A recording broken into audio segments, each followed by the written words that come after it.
Welcome to the Eastlake projects.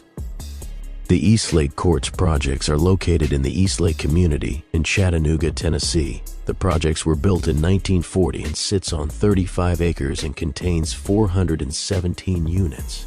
That's where Slatt spent most of his upbringing. In fact, at one point it was 15 people living in his grandmother's two-bedroom project apartment. One day while in Los Angeles with 100K Track, the two were listening to some songs Slatt had previously made, and 100K Track pointed out Slatt's constant acknowledgement and reference to the Eastlake projects. He then asked Slatt what he planned on naming his upcoming project. Slatt, unsure at the time, told him he didn't know.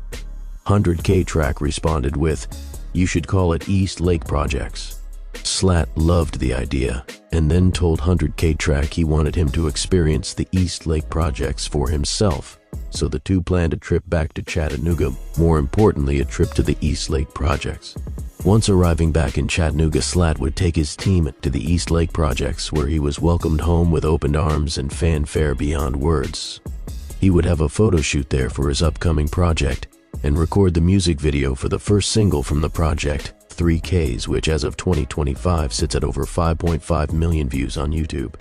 November 24th, 2020, Slatt's Eastlake Projects was released. 13 tracks with several different themes and feelings. Slatt literally covered all the bases. He had his pain songs, songs for the ladies, songs for the streets, and all gave a solid representation of the Eastlake Projects. Eastlake Projects would also feature the track How It Go featuring Hot Boy and First Year featuring Pooh Shiesty. If it was your first time listening to Slatt, you wasn't disappointed.